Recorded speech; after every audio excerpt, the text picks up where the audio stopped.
They're the kind of friend you want to have watching your back, basically, and it's their strategy for survival in the wild. Okay, now to our left we're going to see a couple of baby giraffe. This is Basil and Habari. They're actually about 2 years old. They're, I guess, kind of like teenager giraffe. And that's their sister right there.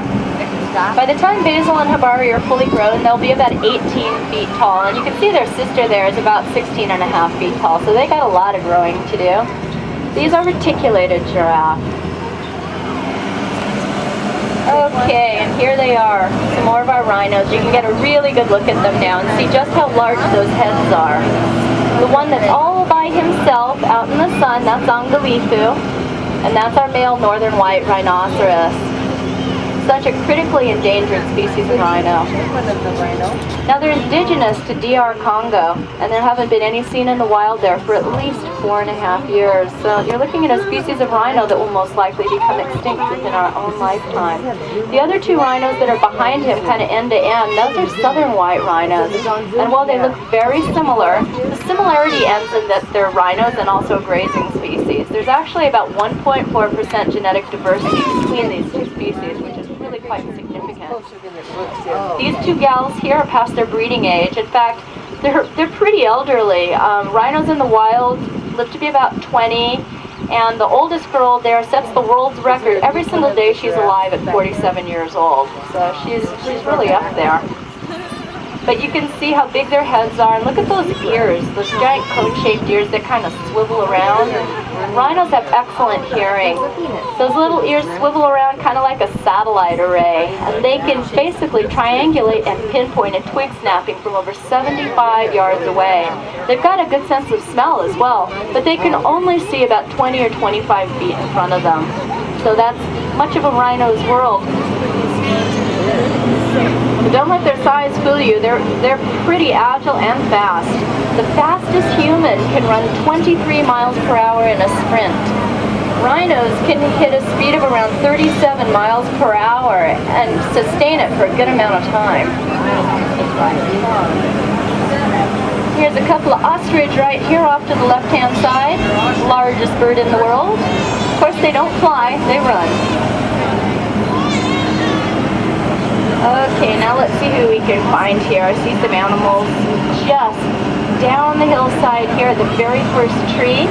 Oh, very cool. This is the greater kudu antelope, a very shy and reclusive species of antelope. And they're a fringe species. They like to stay right in the shadows where the grasses and the trees meet.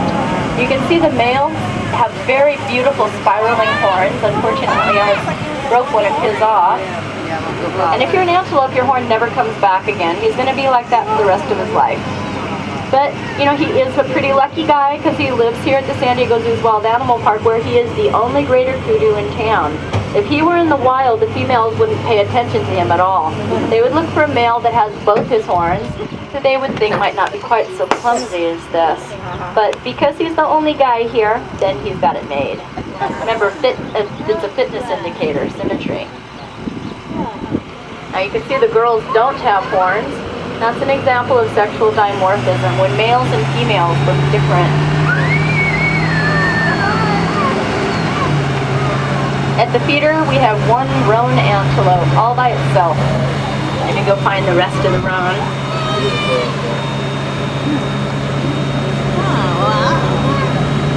Okay, if you look across the ravine here, you'll see some reddish-orange colored animals sitting on the edge of the hillside.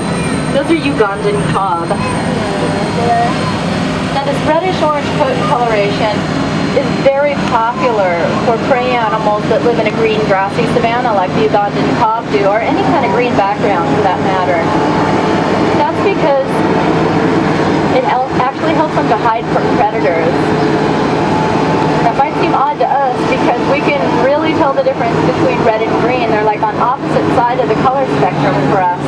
It actually helps us to see them better.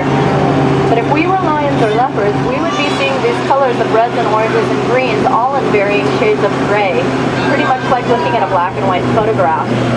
That's because these type of predators hunt at nighttime, and in order to have their night optics vision, they have more rods in their eyes than cones. Rods allow the light to come into the eye, while cones allow for color differentiation. We obviously have a few more cones in our eyes than rods. Now look at this larger snowy egret. It's going to fly off as soon as I come by. There it goes. Beautiful bird. And these, of course, are indigenous to this area here, and they love it here at the park because we have such a great place for them to live here. If we look over onto the right-hand side of the vehicle here, let's see what we can find. On the island, I see a large brown bird. That's called a spur-winged goose. But don't let the name fool you. It's actually the largest member of the duck family. Don't know why they named it a spur-winged goose, but it does have spurs in its wings that it uses to defend itself with. And these pelicans on the island are called pinkback pelicans.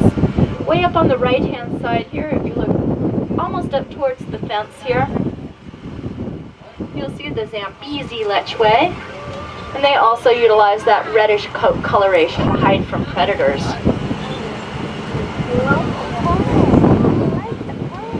There's another roan antelope at the feeder just to our left here, and I see the male Ugandan cob just sitting in the grass off the fence right here. We'll go ahead and stop up here.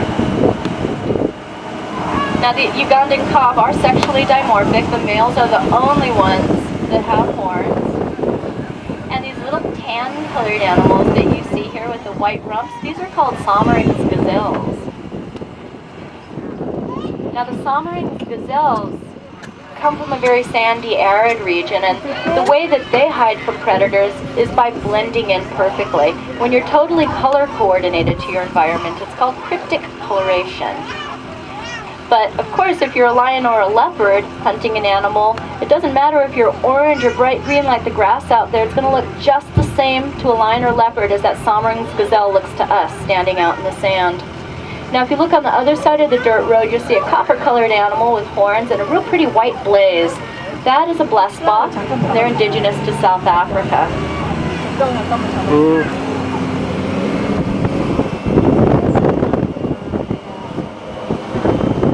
Now you may notice that there's a lot of empty land here that's surrounding this enclosure. We actually have about 1,800 acres in the park, and 900 of those acres have been set aside for the protection and research of an endangered environment called California coastal sage scrub, in which there's a good amount of endangered plants and animals living. In fact, Southern California has such a large density of species of plants and animals that it's considered to be an international biodiversity hotspot. All the way down at the bottom of the hillside there where the road ends, you'll see the rest of the roan antelope down there. They're usually standing or sitting all looking out into different directions, but they're eating right now, some of them. That's called an alert formation, when they're all securing the perimeter of their group. Now the next exhibit that we see here is going to have the Grevy's zebra in it. Grevy's zebra are the largest of the zebra species. They're endangered because of habitat encroachment, the same reason the California coastal sage scrub is endangered. And they have the thinnest stripe pattern of all the zebra. They have pinstripes and a white tummy. Now this actually helps to make them social animals because each individual zebra has its own unique stripe pattern. Just look to your immediate left and you'll see them standing in the shade. When we get around the hut, you won't be able to see them quite so well. That's actually how they recognize one another, is through that pattern of stripes on their bodies. And it's such a thin pattern, well, they have to get right up on one another in order to be able to tell who's who. The way this helps them out in the wild is that all of those stripes create an optical illusion for predators. They kind of blend in and out of one another. And it makes it difficult for a predator to pick off an individual to eat. Kind of see them from the other side of the round hut as we pass right now. Remember, those predators they see in that grayscale in Africa. And so also the tigers in India do as well. So it's right on opposite ends there.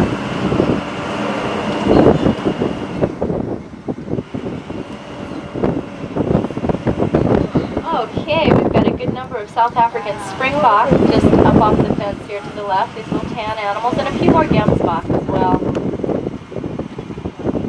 We've got a few babies born so we can keep our eyes peeled for little babies. These babies of the herd animals here, when they're born, they're called tuckers because the moms will always hide them in some discreet place. Look at the very bottom of the hillside right here. That would be a baby gemsbok down there. Brand new baby gemsbok, and it's a tucker too. See? right at the very bottom of the hill. That little baby